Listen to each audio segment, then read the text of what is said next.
units responding to the courthouse. We're getting multiple 911 calls, possible active shooter. We have traditionally trained in silos. The police department does their thing, fire department does their thing, EMS medical does their thing. This kind of training, this integrated training, allows us all to come together and get on the same page before a tragic event happens, not after one happens. I've been in for a lot of years, done a lot of active shooter training. I've never seen anything like this. Police, fire, EMS, and dispatch operators all working together, all training for the unimaginable. It's putting them on scenes and putting them in scenarios. You know, if you do active shooter training, you may go in a building and learn to clear a building and go get the bad guy and that kind of thing. That's one aspect of this.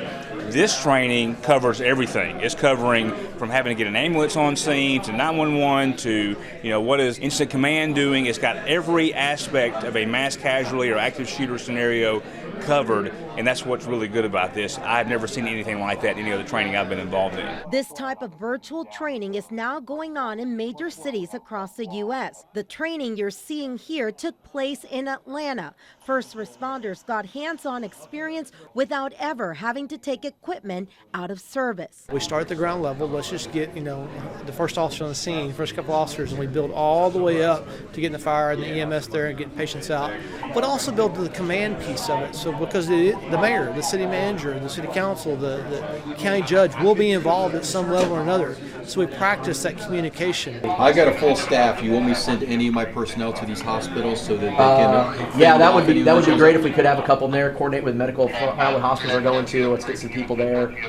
Let's hit this on social media, Facebook, Twitter, everything we got. Also, just some quick briefing dabs on that, and then total tallies right now. I've seen the mayor, and so then we're going to be coming down here at some point. They're having to think through it, and it's stressful and a little chaotic, which a scene like that is going to be. So without actually putting them out there with live guns or fire trucks or tourniquets and that kind of thing, it's putting them in a scenario-based environment that's going to get them as close to the real deal as you possibly can. Contact team command where you're at. When you hear simulator, I think a lot of people think about Call of Duty and some of the games that my kids play or played, and they come with that perspective, but then all of a sudden they realize it's a training tool.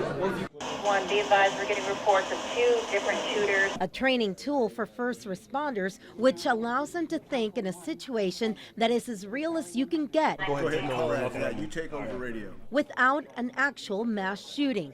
The more you train, the faster the response, since it becomes second nature. We're already talking about how we're going to train from now on based on what we've been learning in this 3-day class. And so it's going to help change our training, help us update some things that maybe we need to update on our end, help us to train better for incident command, response to scenes, things like that. It's going to improve us all the way around. The good news about emergency responders, we figure out a way, no matter how bad it is, we always figure out a way to make it work.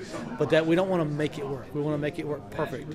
And we have to train it together ahead of time so we don't have that chaos. And we've seen some events across the nation where they weren't as prepared as they could have been at the time, and unfortunately lives were lost because of that. We don't want that to happen.